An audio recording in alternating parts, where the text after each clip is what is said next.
So I want to walk you through a distinction that came to me about 10 years ago through a coach named Steve Chandler. His link is below. He has amazing material. This distinction, I feel like I can use it everywhere, and so I'll share it with you.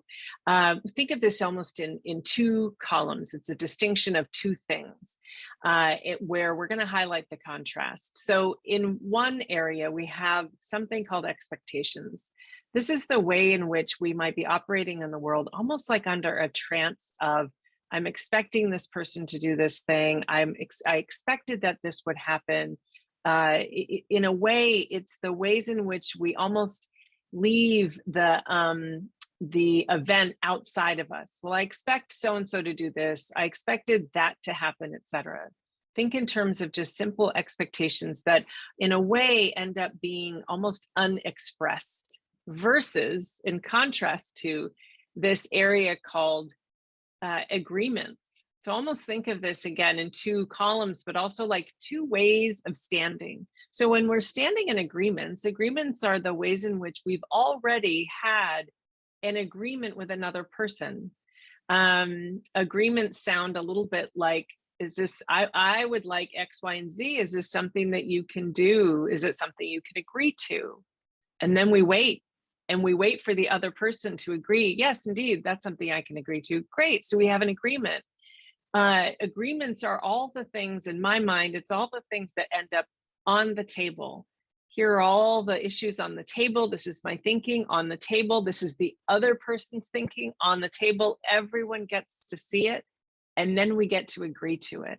Whatever it is that we feel that we can agree to and hold our word with, that's what we agree to, and that's what we ask others to agree to. In a way, it's the time and place where we get to almost see like the whites of each other's eyes, like, yes, okay, we're in agreement. Whereas expectations can oftentimes end up being the ways in which things kind of fly under the radar. It has us thinking things like, I would have expected this to happen, or I would have expected they'd show up with this report. Why didn't they? It seems so obvious. No conversation probably occurred. Or this is where we can check out our frustration or grievance or annoyance to see, well, was I harboring an expectation against this person or with this person versus had I created an agreement with them? So this distinction I perceive has 360-degree application. I use it at home with who takes out the trash. No longer is it an expectation that I have of my husband. It's an agreement that we created, and it works.